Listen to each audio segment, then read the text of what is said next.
Good evening. My name is Pastor Gordon Anic, and I'm coming to you from the Arvada Seventh-day Adventist Church in Denver. And I want to say to you, if you are living in the Denver metro area, please go to our website, and hopefully you can visit one of our church services one of these days. Tonight, before we go into our topic, I would like to offer to you once again a wonderful book, free of charge. And the title of this book is To Know God.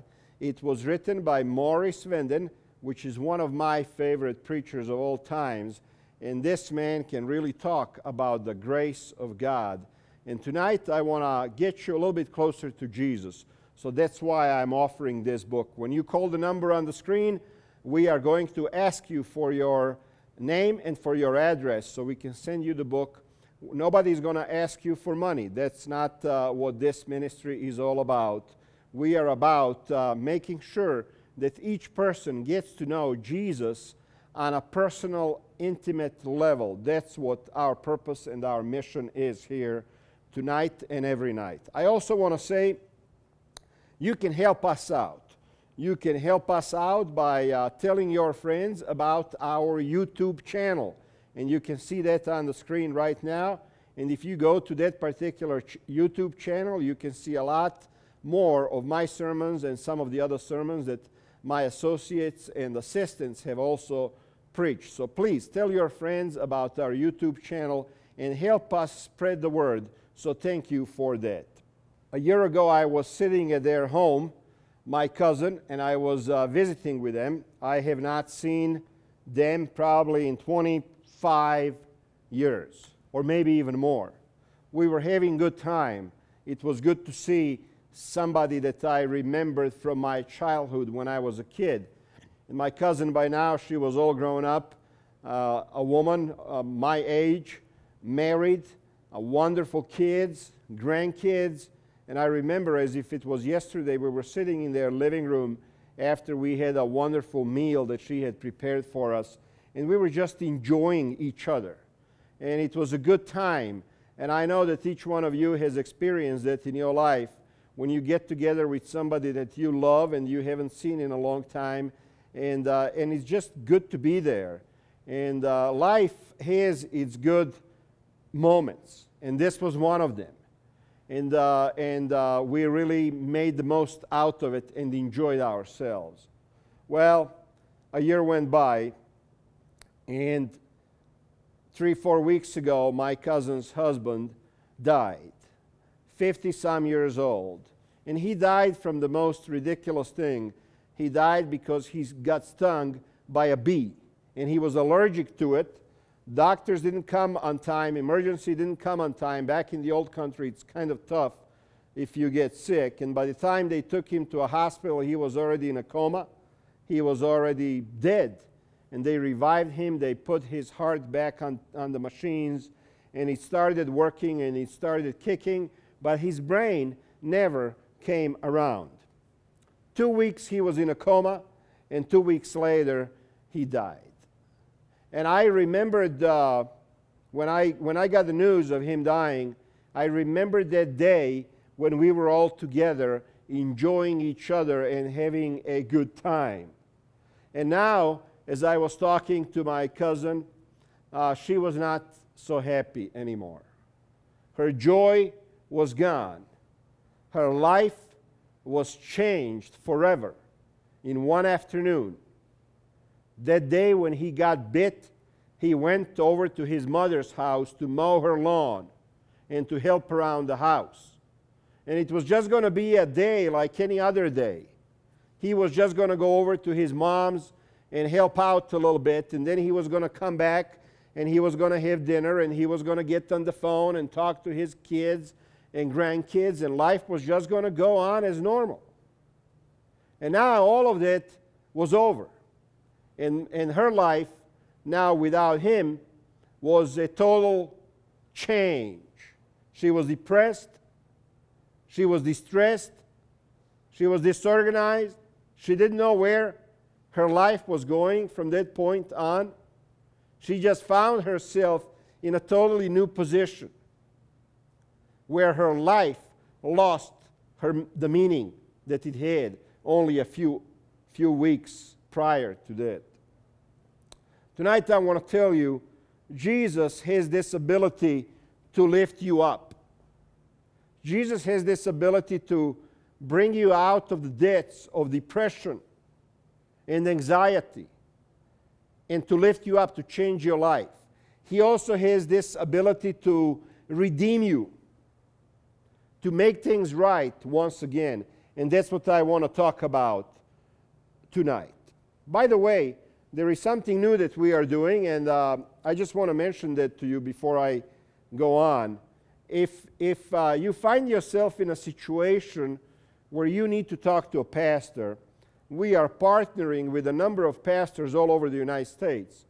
And if you call us and if you tell us that you would like somebody to come and see you, or maybe just talk to you on the phone, a local pastor, we will make sure that that happens. So we have that option for you also, to talk to a live, real person that can come to your door if that's what you desire and if that's what you need.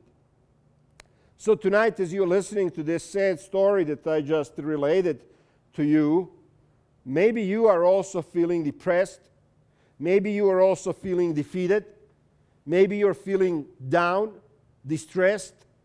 Maybe your life has lost its meaning also. What does it mean to be depressed? You know, I deal with a lot of people always, every week, who are going through these periods in their life of depression, where life is just not what it used to be. When a person is depressed, it's like taking a basketball and squeezing all the air out of it.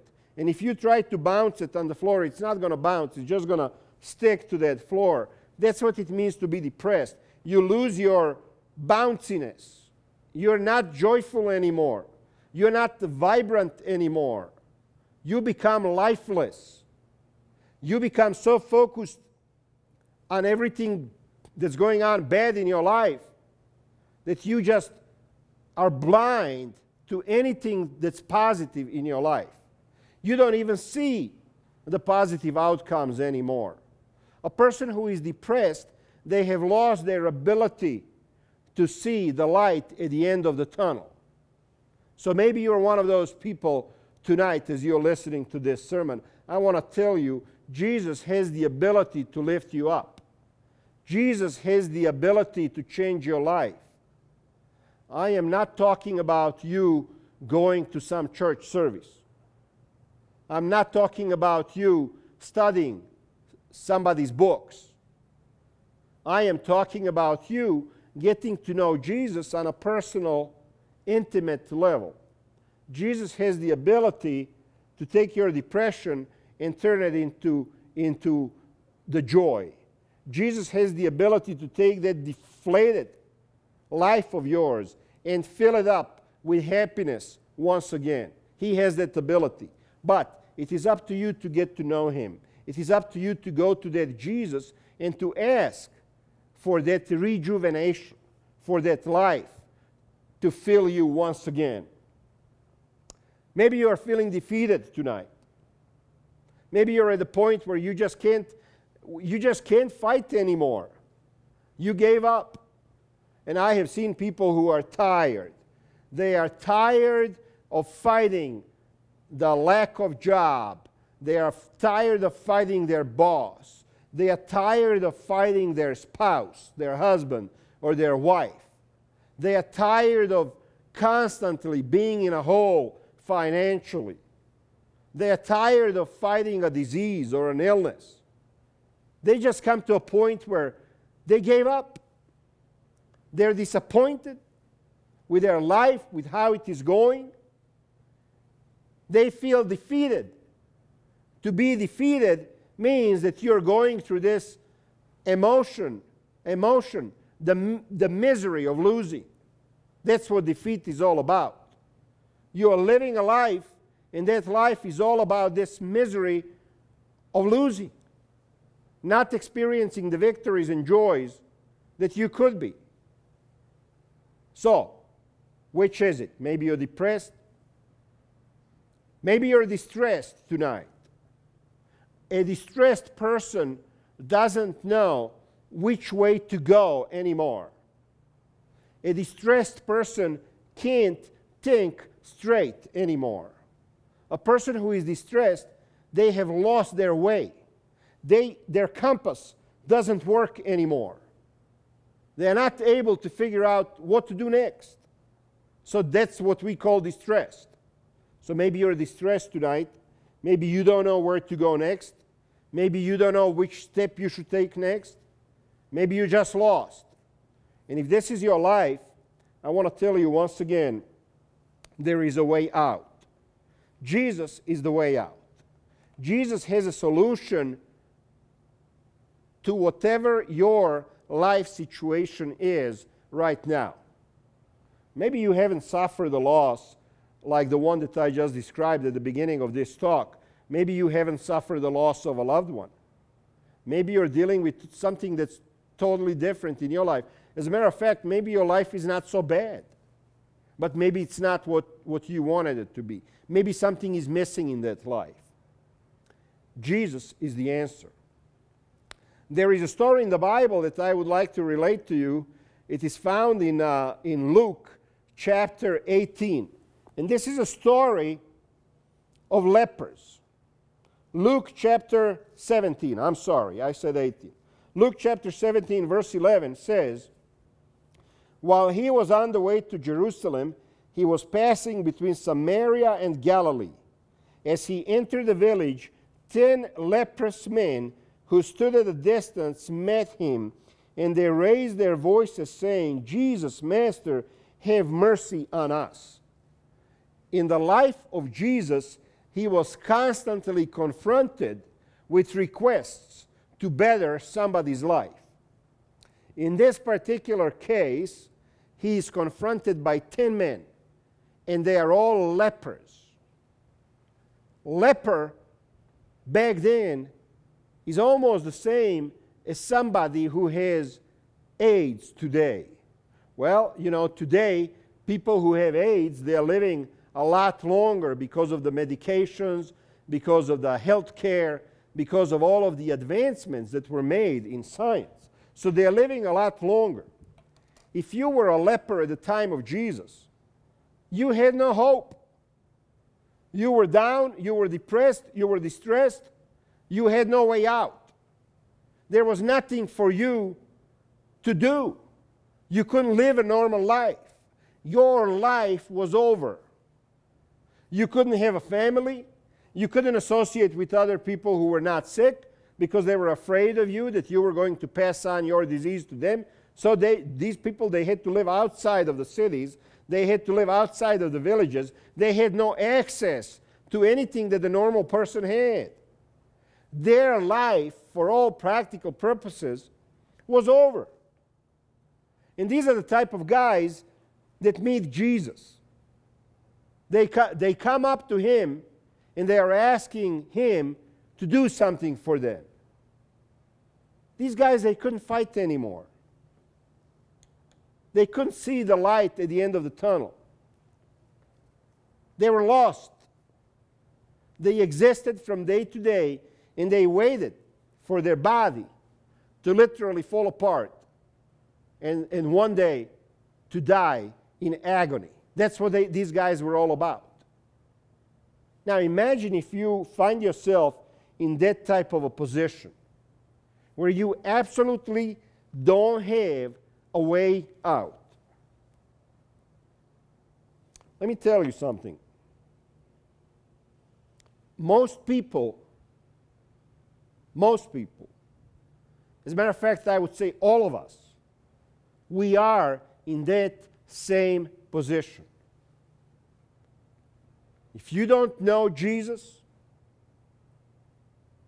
personally, intimately, you got no way out. You are just waiting to die one day, and then your life is going to be over for eternity. So all of us are in that same position. These guys, they realized that their only hope was Jesus. So they cried to him, "Have mercy on us." When he saw them, he said to them, "Go and show yourselves to the priests." And as they were going, they were cleansed. all Jesus did was tell them to go and show yourselves to the priests. Priests at that time, they were the ones in charge of deciding whether the leper was healed. And if the priest looked your body over and decided that you were leprosy free, then you could go back and rejoin the society. You could go back into the house and live with your wife and kids again. So Jesus tells these guys, go and show yourselves to the priests. And as they took those steps to go and show themselves to the priests, they were cleansed. They were healed. There was a miracle in their life. Their body, the sores on their body, the open wounds, they got healed. They were normal once again. They were redeemed. They were restored. Jesus did the work. All he did is he said, go and show yourselves. Now, let's look at the rest of the story. Now, one of them, when he saw that he had been healed, turned back, glorifying God with a loud voice. And he fell on his face at his feet, giving thanks to him, and he was a Samaritan. One of these guys, he was not even a Jew. He was a foreigner. He was a stranger. He was unclean. He was not of their own kind. And he's the one that comes and says thank you to Jesus. And all of the rest of them, they just disappeared. And Jesus was a little bit surprised. Generally, Jesus was never surprised at anything. But this time, Jesus answered and said, were there not 10 cleansed? Jesus knew there was 10 of them, and he knew that they were all cleansed. I mean, he had the power to fix all of them, and he did. And he said, were there not 10 cleansed? But the 9, where are they? Where are they? Where did they go? The 9 just went their own way, and this heathen was the only one that came back to say, thank you, Jesus, for making me whole. What a tremendous lesson we have here. Sometimes you can think to yourself, I'm a Christian, I go to church, I give offerings, and I support the poor, and yet you are the one who doesn't know the intimate relationship with Jesus. You can say, I'm a faithful person, I read my Bible. But at the same time, you could be the person that really doesn't know Jesus. And this heathen, he was the one that actually experienced the joy of an intimate relationship with Jesus. When you go to Jesus today, as you're listening to me talk, and when you ask him for help, when you ask him to come into your life and change your life for the better, you may not get an answer right away. You may not get what you wanted right away. But I said this before, and I'm going to say it again. He does hear you. He does know that you called on him. He is aware of the fact that you want something from him. And he has the ability to respond to you. All the Bible knowledge in the world is not going to help you if you don't know Jesus personally. The only way to know him personally is to go just like these guys did and say, Jesus, help me out. That's the only way. And then when you get the response, you will know that you have talked to a living person, to a living God. And some of you are going to call and say, oh, Pastor Gordon, you shouldn't say that because that really never happens, and I've been praying for so long, and God never answers me. Are you sure he never does? Are you sure you're not listening right? Sometimes we pray and then we go our own way and we don't even think about what we have prayed about. Sometimes Jesus answers prayers in a different way. Sometimes he answers that prayer 25 years later. because He knows what's best for you. Was no one found who returned to give glory to God except this foreigner? And He said to him, stand up and go, your faith has made you well. Do you have faith to do what I am suggesting here that you do? Do you have faith to go to Jesus and ask Him to intervene in your life? If your life is at the point where you are depressed, defeated, and distressed, maybe the only thing that you could do is go to Jesus at this point and ask Him to come into your life. Jesus can lift you up. What does that mean, to lift you up? It means that He can restore the opportunity in your life once again. That's what that means. To lift somebody up. It means He will come along you and He will grab you by your arm and He will lift you up out of that misery and depression and the sorrowness that you feel for yourself, and He will start you on a new life. That's what that means. He can lift you up. There is also one other word that I want to use tonight. Jesus redeems you. Do you know what that means, to be redeemed? To be redeemed, it means to be bought back. To be redeemed, it means that you are getting something back that you have lost. What have you lost in your life? Some people have lost their dignity. Some people have lost their honor. Some people have lost their way of life. Some people have lost themselves. They are not themselves anymore. To be redeemed, it means to be restored. It means that Jesus will reinstate to you things that you have lost in your life. That's what it means to be redeemed. Lost son, when he came to his father, he was redeemed. Everything that he had thrown away at that point was given back to him. That's what it means to be redeemed. And tonight, as you're listening to me, maybe you are aware of so many things in your life that have gone wrong,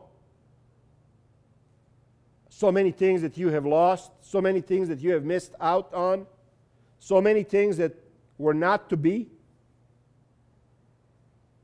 and your life has gone astray, a different direction than what you were planning. And here I am telling you, if you go to Jesus, He can redeem you. He can reinstate your life back to you. What do you need to get back in your life that you have lost? Is it your dignity, your honor? Is it an opportunity?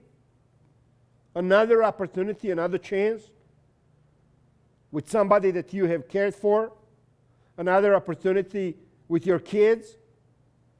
Another opportunity financially? Business-wise? What do you need? Maybe some of you feel like you have lost the forgiveness that you once had in your life, and that Jesus is the only one who is able to give you. Maybe some of you feel the things that you have done are beyond His ability to forgive and to restore. Maybe you feel that you have gone too far away from Jesus. Maybe you feel that you're not worthy. And maybe you are not. And you know what? None of us are. None of us are worthy. None of us are deserving. None of us are perfect. And every single one of us has the ability to disappoint and to do wrong and to go in the direction that's embarrassing and that brings shame to our lives. Every single one of us has that ability. But you know what else? Every single one of us also has the same opportunity and the ability that these 10 lepers had. When they saw Jesus, they cried out to Him, "Master, have mercy on us." Nobody else was going to have mercy on them. There wasn't a person in the world that was going to have mercy on them. Nobody cared. They were outcasts. They were out there. Nobody wanted anything to do with them. Nobody wanted to touch them. I had a phone call one time, and the guy called me to come and see him at the nursing home, and when I came over there, he was literally falling apart from a disease. And he came up to me and wanted to hug me. And that's what I did. I gave him a big hug, and I saw other people just looking. Sometimes nobody wants to touch you because you're unclean. You have gone too far. I walked into a Walmart one time, and the person that I knew from years ago was standing in front in the parking lot, begging for money, stinking on alcohol and booze, and well-aged for his own age. He came up and he was all drunk and wet. He wanted to give me a big hug, and he did. And I could tell that everybody looked at him because nobody wanted anything to do with him. Maybe nobody wants anything to do with you. Maybe a lot of people gave up on you, but Jesus did not. And tonight, maybe through this message that I'm preaching, maybe tonight He's talking to you and He's saying, come back. Come back. Let's reconnect. Because I have the power to lift you up. I have the power to redeem you. And He has that power. And I ask you tonight to make that call. Not just to the phone number on the screen. Yes, if you call, we will help you. We will give you the book. We will pray for you. That's what we will do. But make the call to Jesus, because He's the one that can make a real difference in your life. We want to help. That's what our ministry is all about. I hope that these words that you have heard tonight are words of encouragement. And I hope that they will get you to thinking, and I hope that they will get you back into seeking a new relationship with Jesus. That's my hope. And anything that we can do in this ministry, we are here to help. Once again, if you are living in Denver Metro, give us a phone call and we will let you know how to come and visit our church. If you need a pastor to come and visit you, we don't care where, anywhere around the United States, one of our pastors will come and see you. We will make sure of that. So God bless you. Thank you for watching this program. By the way, there is some of you who have sent us a little bit of money and supported us financially. Thank you. God bless you for that. And we'll see you next week, same time.